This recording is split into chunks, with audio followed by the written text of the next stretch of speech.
bokong iki gede. Rumang sakmo ning ndi sing diomongin bokong. Bokongku iki aja dibombong ndak marake contong. Contong iki non sewu cangkem. Bokong iki ning ndi iki saru.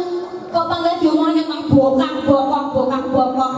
Tenan iki ngoten to manang kok. Apa? Ngomong iki lho manggih bokong e. Lah jenenge apa ora kuwi?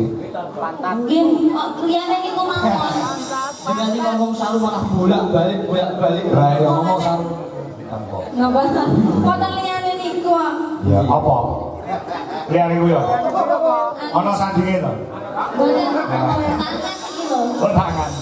Nah, masuk sampe kok pakai lek galak ngomong cerita. Tujune sing wedok kuwi iki gak melu nyinden. Gak melu. Aman Oh, aman. Kulo pangku, Pak.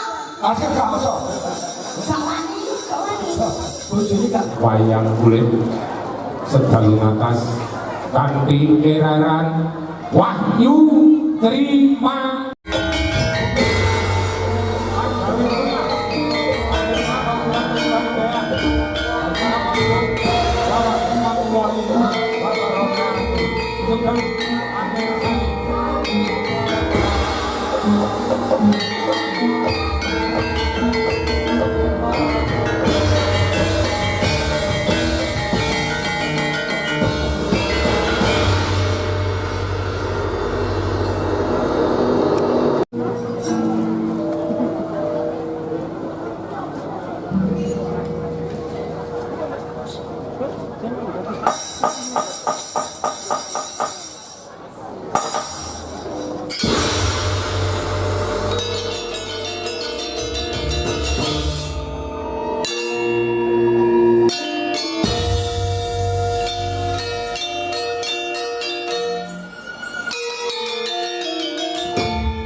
sumembak sorote lewat patong Gropati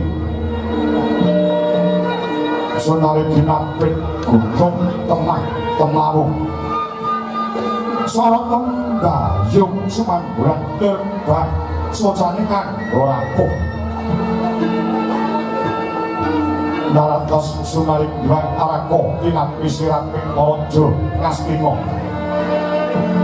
marmo datang bukal kawis tinggal gila punang sirap abet mantulangken sorote giwan patong Gropati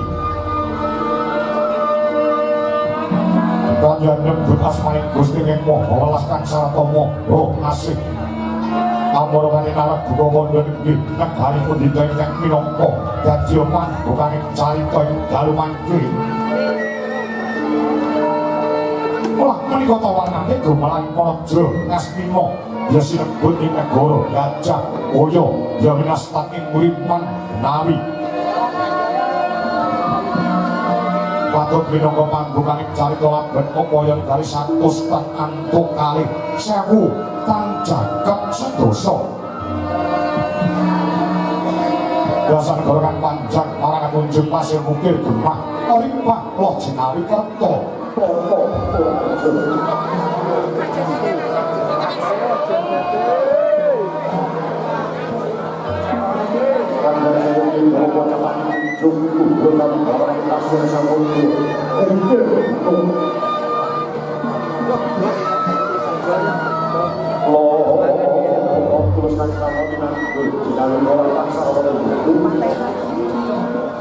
Kemana kondom orang yang sampai nampak dan kelanya alah beban dalam nyusul dan penempat berkenaan tanosan saya dibalah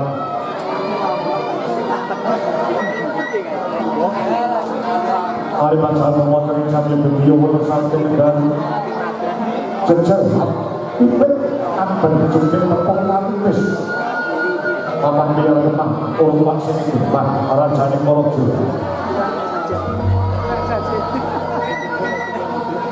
atau ini kalau tahu dengan dusunan sambil kentor nanti mungkul panggolan tenang satu Morojo koyo kebu satu bintang tanono jinak jangan montorai monggal ini panggolan namun kosan surya mulih pangan dari diri-diri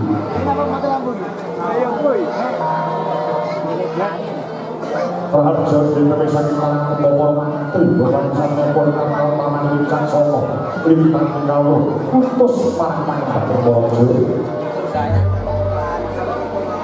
Marmo Datang Paman Galuh Teman Dengan Gelang Di Oboi Pandan Jatani Dulu Tukusi Amdo Orang Puncari Kami kasut Bukan Bawa Sang Ngomong Budi Yudo biasa cara bujono itu bahagian dari Supo, Besto, Rasta Monjo, yang terima mangsa. Tujuh hari mulai bersama ngomong ya setuju, dinotoran dokter dakin datar bumpo. Ingkang ini penting dari kolom pinangking sopio nomor alaman babut perangan dari sedalam sari dinotori itu desa Bankasu. Binarko para pradesun manggunakan Joko paloro yang ngambil upacara roko banak dalam satu dari galdo pangkongan kuis dibangkokan sawas kunjung Dino betelan bacakan kiri lokas dan dari losan komponan kos dulunya manguan api jawi malam dira si jemerman Malah bawa kemarangan isi bodongan taliban Sami Romo datang lemah panggilalah jadi pekerja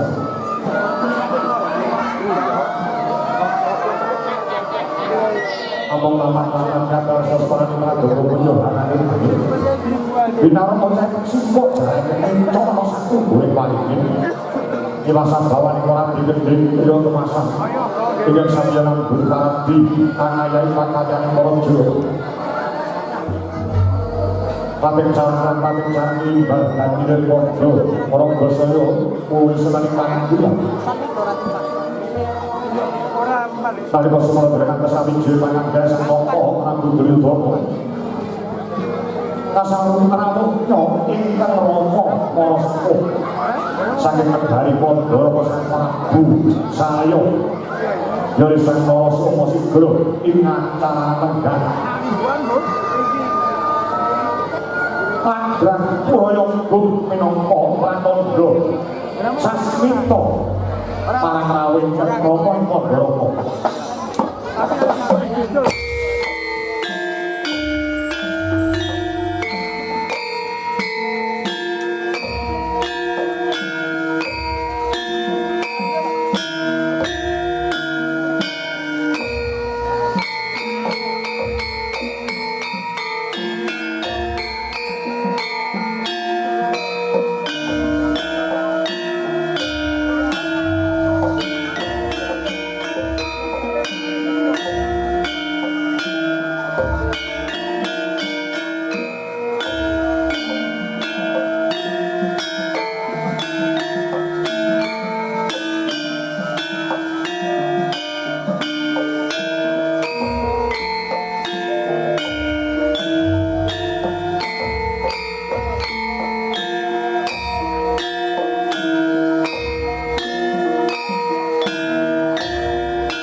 Iwan sembah miring hulun kaporopo sang maradena ing sahana minta kenakan sehingga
Nayaning ratu tekrat utama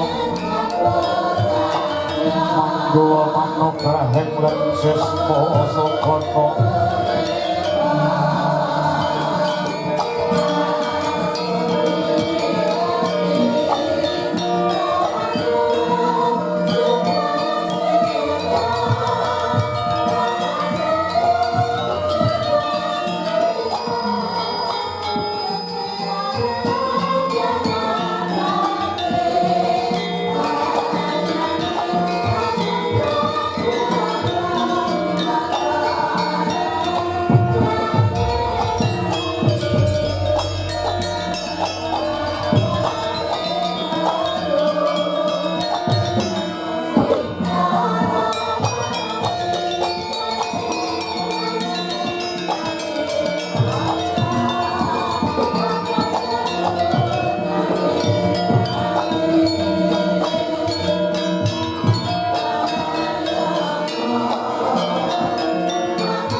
pamoring kawula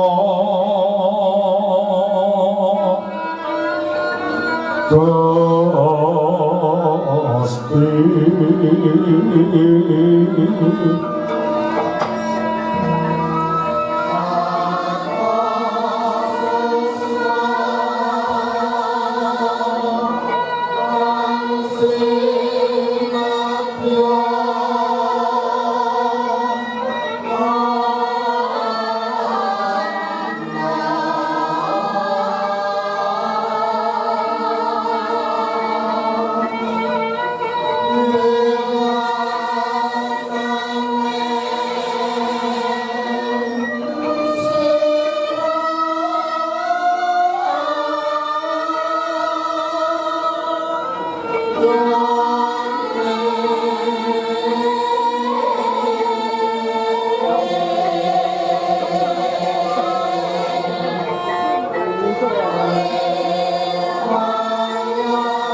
jagat ya dewa ya Bathara Hyang Sukma mangadili wih payungan wong sak negara Astina wiwit saiki nganti sak lawas-lawase.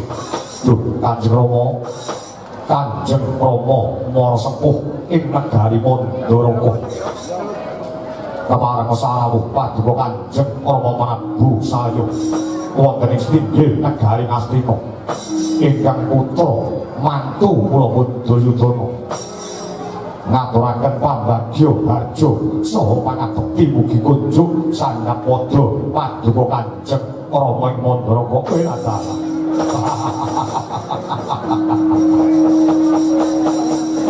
Inggih anak Prabu Nirbaya Irsangsaya praktane ingkang Rama ing Mandharaka budal setengah papat saka imah kulon iki mau tansah dinanjar kamilujengan Nirbaya Nirsangsaya adoh saka Gudha rencana manggih Basuki dina samangka prapta ana Stinggil negara Ngastina iki bektine anak mantu yang maratuwa sampun kula tampi andadosaken bingah ing manah lega ing nala boten langkung pangestune ingkang Rama maratuwa ing Mandharaka Narasoma katur wonten ngasanipun angger anak Prabu Jakapitana. Nggih Kanjeng Rama Grawalan anggen kula mundi kawetekaken wonten ing Jaja rumaketing Waradaya miwah para ataging kayuwanan boten langkung monggo kula dherekaken lenggah ingkang kanthi prayogi. Inggih nggih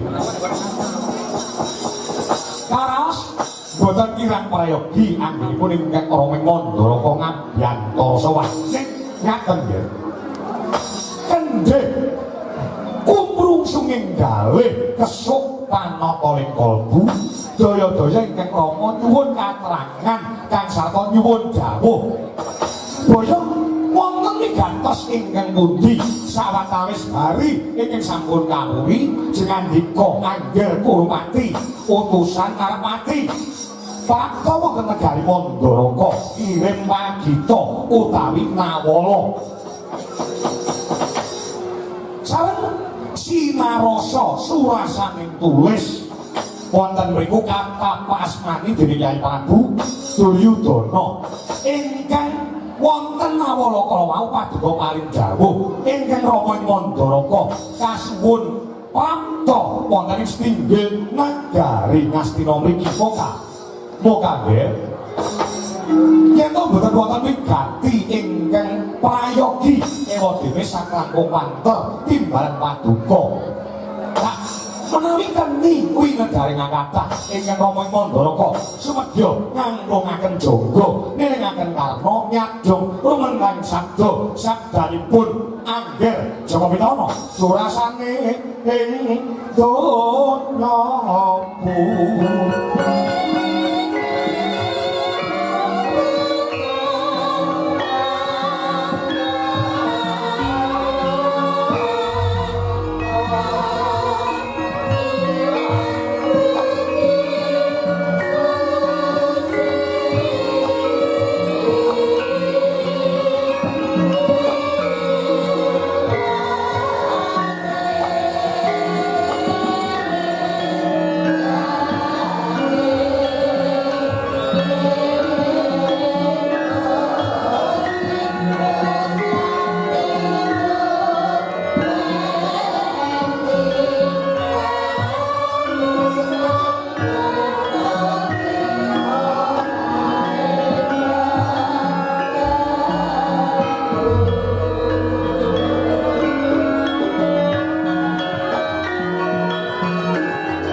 surem diwan kara ingkang lemangus kang mayong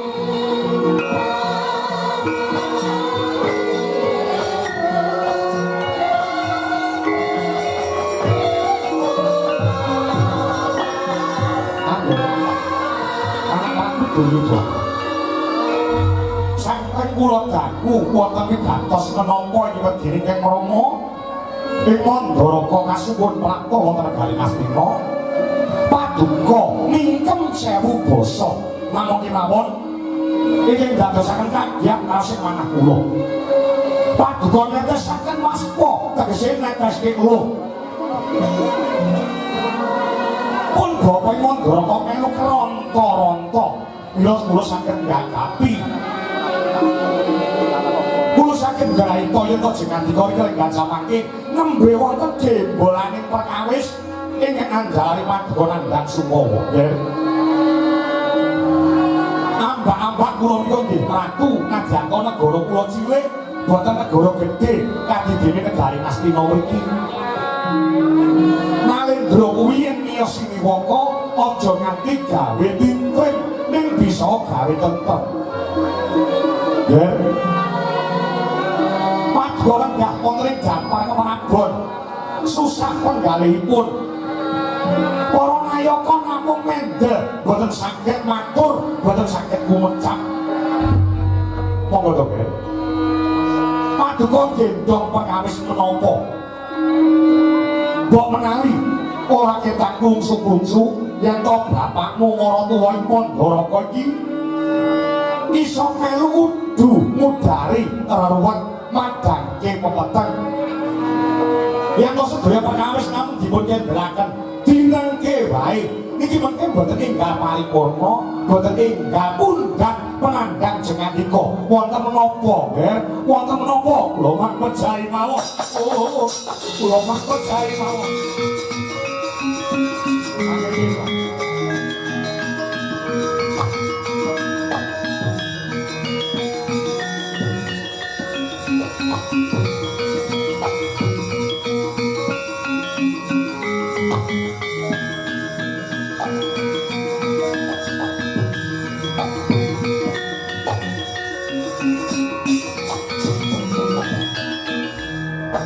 Sungkaweng jas sun aku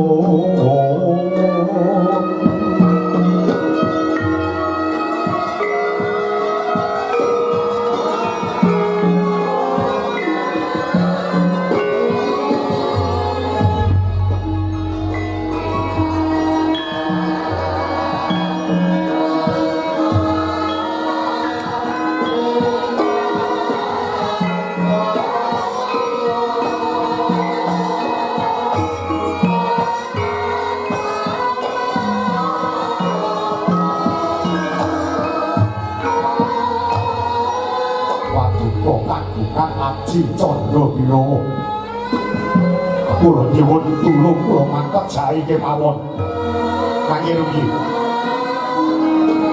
suwe ora ketemu bareng ketemu kok njaluk mati nggih wonten wigatos menapa kula kantos luput setahun jebleng serendeng ngarasaken dumateng penandhangipun ingkang putra kula pun Jaka Pitana sing dinumuni perkara napa sampun 4 tahun anggen kula kekeluargan mangun Bali Wisma kaliyan ingkang putra pun Banawati nggih anak kula Banawati pripun kadidene rojak rajeh manah kula Banawati renggan samangke sepunipun sampun boten tresna kaliyan kula pun Duryudana buktine napa nggih buktine napa saben enjang menika sampun nyawisaken unjukan dedaharan kaliyan pun Duryudana ning nyatanipun sampun dungkap 7 dina kaluwan samangke Banawati pun boten purun ladosi dumateng pun Duryudana kula caketi Banawati malih kula takoni boten purun semaun sebrit ontang ranting manahipun inggih putra kula pun Duryudana saben dalu tilem wonten ing patunggon kula mlebet tilem wonten kamar dhek malah metu wonten ruang tamu kula susul metu Banawati mlebu ora gelem nyawisi apa-apa dumateng Duryudana ditakoni ora gelem semaur Ora gelem melati lawan Duryudana. Kula menika ngantos gumut salah kuwi apa lho putih Duryudana niku napa? Monggo kula dadi wong lanang niku sampun kula tetepi kewajiban kula. Apa penjaluk ingkang putra Mudbanawati bojo kula Mudbanawati kula sebatani. Saged jaluk bangsa sing larang-larang sembatan. Ning akalipun semunipun sampun gila dumateng Duryudana. Rama Prabu. Kula pun boten isa nyangga pacobaning gesang Yeta Banawati titahipun kados mekaten. Napa kira-kira Banawati boten remen kaliyan Duryudana? Apa kira-kira wonten wong lanang liya ingkang mlebet wonten atine Banawati wekasanipun kula dikipatke? Kula menika boten larang-larang anggene ngeluh. Nyelondoh dumateng Banawati. Niatanipun kula menika boten wonten ginanipun, boten wonten paitahipun. Oleh ngajine Banawati. Kaya kumbah kula niku paribasane boten wonten ginane. Napa kira-kira Banawati pun boten seneng kali kula. Napa kira-kira Banawati pun seneng kali lanangan liya. Apa mergo cekku kecilian?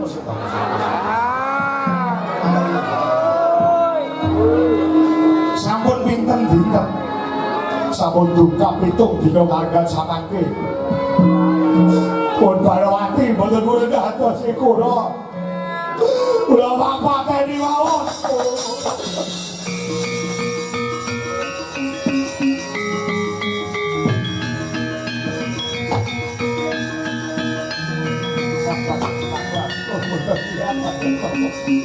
Mudah-mudahan yang itu pucuk pulau kampung-kampung. Iya. Kabarnya pada kawan.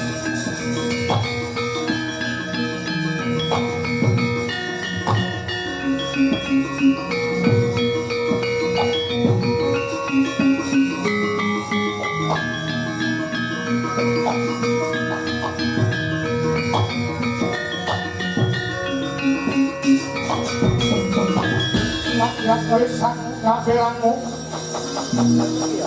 kali mangkul dinem beda sangren maning bawono terus sangren maning bawono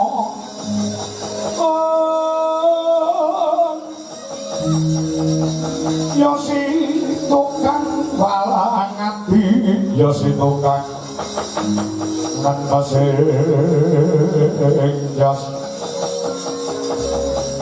ya si tukang kudu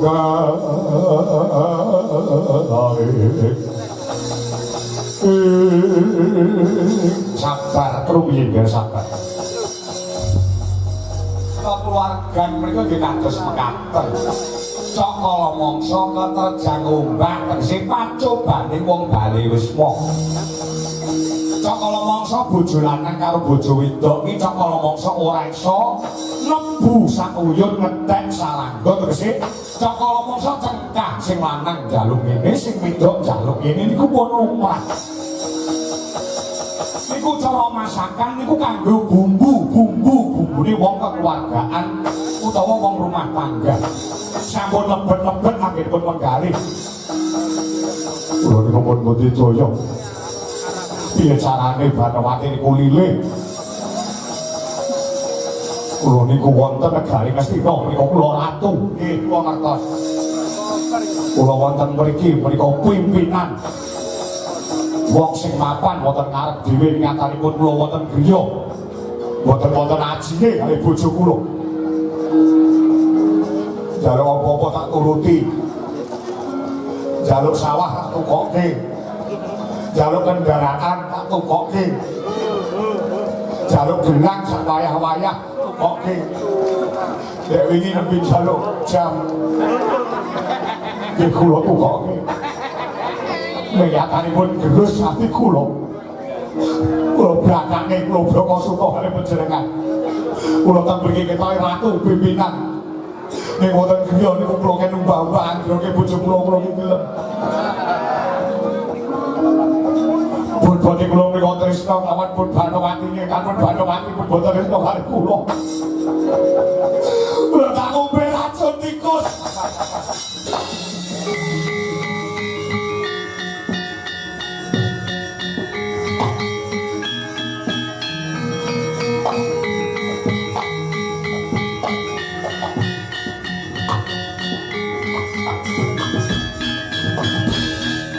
Malam pamoring somo sinong moyo winan ya dikasepi sini pantalangi kapu pambukaning warono jane niki dudu perkarane Prabu Salya wong tuwa duwe kewajiban yang anak niku menehi jeneng sing apik dibudidaya mrih dewasa sing kewajibane wong tuwa sak banjure nyekolahke sak dhuwur-dhuwure sawise nyekolahke sak dhuwur-dhuwure kabehke marang anak mau yen kok anak wis rabi tegese wis gugur kewajibane wong tuwa nek wong Jawa ora iso paribasane diculke sirahe diganduli buntuti yen panjenengan sambat kalian kula perkara salah bawa kangate Sri Banowati kula tak nyuwun wekdal sekedhap kemawon kula bertuani Banowati jane eneng apa perkara niku lek mung dinengke wae mboten badhe rampung kula wonten kersa patipa Kanjeng Rama Prabu Mandara kula tak nyuwun wekdal kula bertuane Banowati sinartan sembah Gusti muga-muga entuk titik temu apa to sebabke kok kanthi Banowati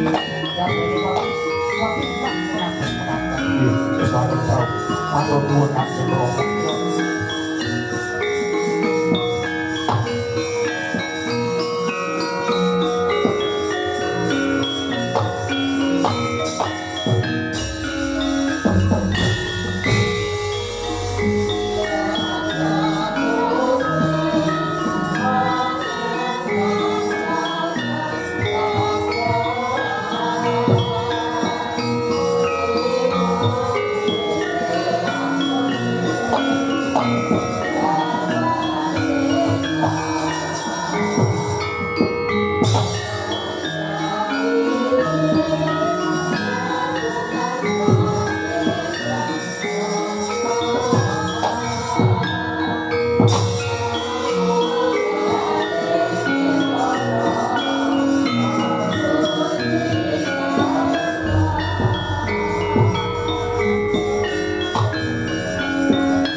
songan saya raras turung sari-sari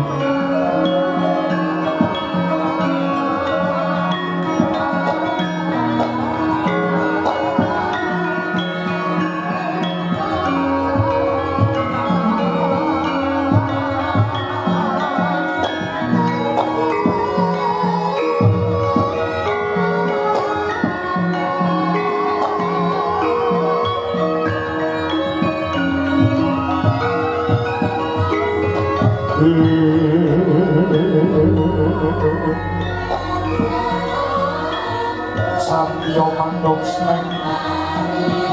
smeng sarira